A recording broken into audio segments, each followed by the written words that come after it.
Dicen que los muros del Vaticano guardan secretos imposibles de confesar, pero ninguno tan oscuro como el del Papa que convirtió el templo de Dios en su propio infierno.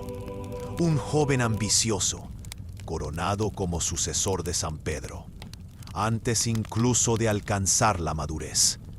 Un pontífice que bebía, mataba y fornicaba entre los altares. Su nombre fue Juan XII, y su reinado marcó el nacimiento del Vaticano maldito. Aquí comienza la historia del Papa fornicador. Roma, año 955. El aire huele a incienso, pero también a podredumbre. En los palacios dorados del Vaticano, los pecados se disfrazan de virtud y la santidad de conveniencia. El poder del papado ya no descansa en la fe, sino en la sangre, las alianzas y la traición. En el centro de esa telaraña, un nombre brilla entre el lujo y la sombra. Octaviano de los Teofilactos, apenas un muchacho de 17 años, pero su linaje lo ha condenado. Es nieto del poderoso Alberico II, señor absoluto de Roma. El viejo Alberico, temido por nobles y obispos, sabe que la fe puede ser la mejor arma de poder. Antes de morir, ordena que su nieto sea proclamado papa, no por devoción, sino por dominio. Así, con una sonrisa ambigua y el alma manchada, el joven Octaviano es coronado como Juan XII, vicario de Cristo. Pero lo que asciende al trono no es un siervo de Dios, sino un hijo del vicio. En su primer día como papa, ordena una fiesta, no una misa, una orgía. Los corredores del Vaticano se llenan de vino, carne y placer prohibido. Las monjas bailan semidesnudas, los cardenales se mezclan con cortesanas, y los rezos son ahogados por los gemidos. Juan XII no cree en la penitencia, cree en la carne. Y cada noche, mientras Roma duerme, el Vaticano se convierte en el escenario de su impiedad. El joven Papa se sienta en su trono dorado con los ojos turbios por el vino. El mármol frío del Vaticano se tiñe con el eco de los banquetes nocturnos. Los cardenales, aquellos que deberían ser ejemplo de fe, compiten por su favor con obsequios, monedas y carne. En una de esas noches, Juan XII eleva su copa y grita: «A los placeres del cielo, que yo prefiero en la tierra». Ríen todos, pero tras cada carcajada, la moral se derrumba un poco más. Las crónicas cuentan que aquel papa convirtió los palacios papales en un prostíbulo, que las mujeres acudían a él como si fuera un emperador pagano, y que los muros del Laterano vieron cosas que ningún templo debería ver. Cuerpos mezclados en las sombras, cálices usados para beber sangre y vino, crucifijos arrojados al suelo. El altar se convierte en un lecho, el rezo en un gemido y la bendición en un pecado. Pero el mal siempre cobra su precio.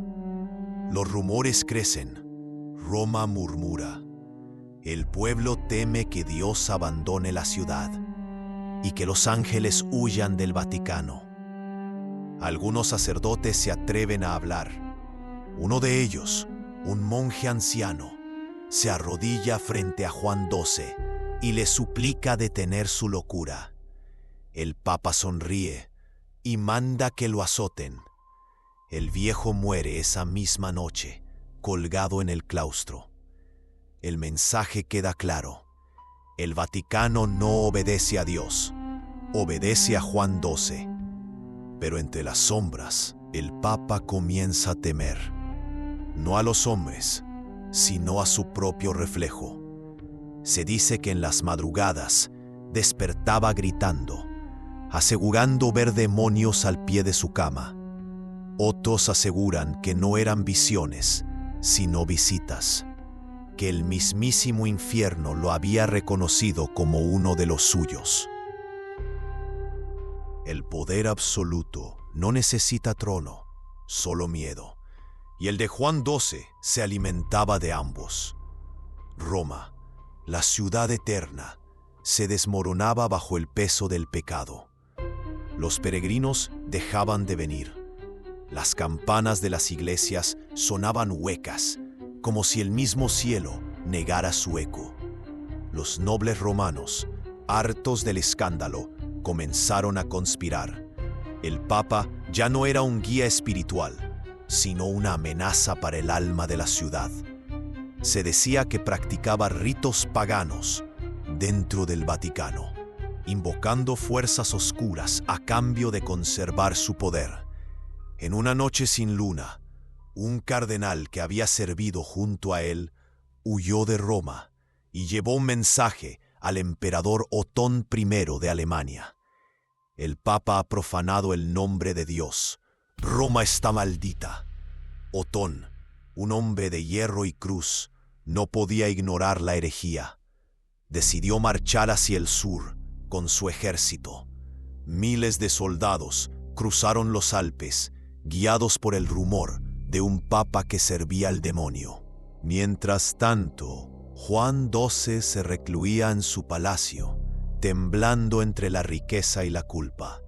Dicen que había noches en que mandaba a matar perros callejeros porque su aullido lo hacía recordar los gritos de sus víctimas.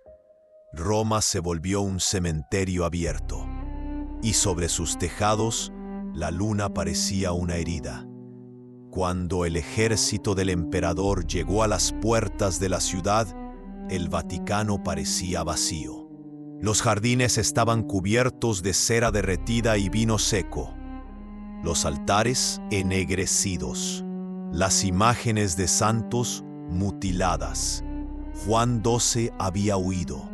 Dejó atrás los símbolos de su fe y se refugió con sus amantes en los castillos de los condes del Lacio. Pero Roma nunca lo olvidó, y mientras los soldados imperiales purificaban los templos, una peste cayó sobre la ciudad. Los muertos se apilaban frente a San Pedro. Los monjes decían que era el precio por haber coronado al anticristo. El invierno cae sobre Roma como un velo de penitencia. Las calles huelen a humo y miedo. El nombre de Juan XII se pronuncia ya con repugnancia. El emperador Otón I ha convocado un concilio.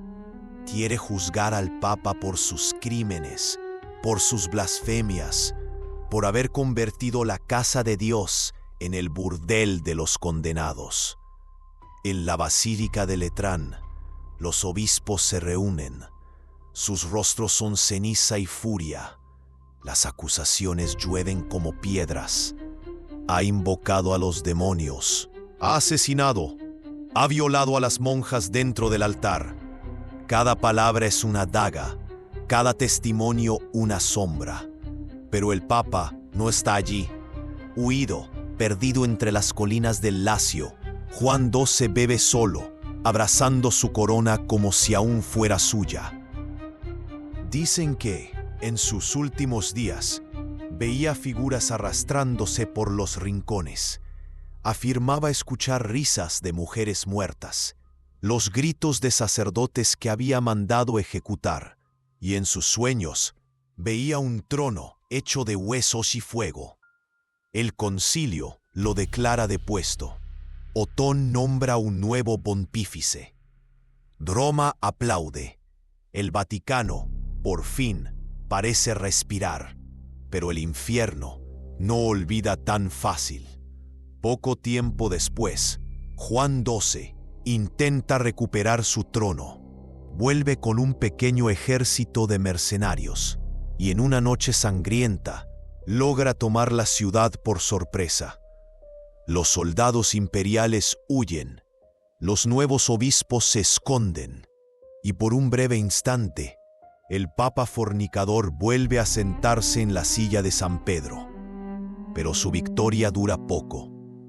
Una noche, mientras yace con la esposa de un noble romano, el marido regresa antes de tiempo.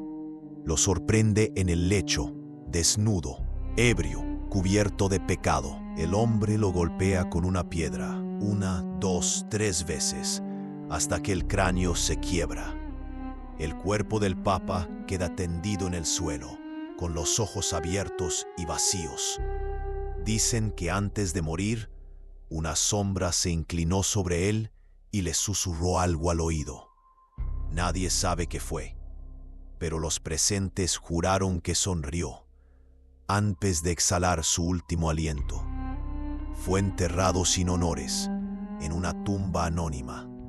Ningún canto, ninguna bendición, solo el eco del viento entre los muros del Vaticano. Y así murió Juan XII, el Papa que desafió a Dios, el hombre que convirtió la fe en deseo y que con su muerte dejó marcada para siempre la historia del papado por la huella del pecado.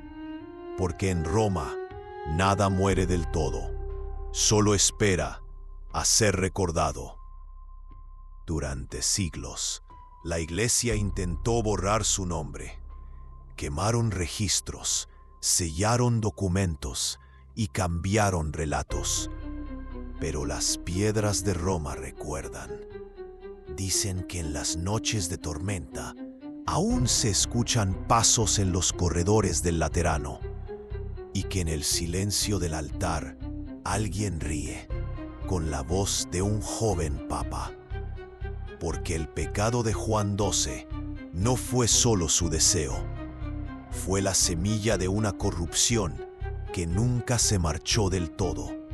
Y así, el Vaticano maldito nació. Si este relato te ha estremecido, recuerda que las sombras del pasado aún respiran entre nosotros.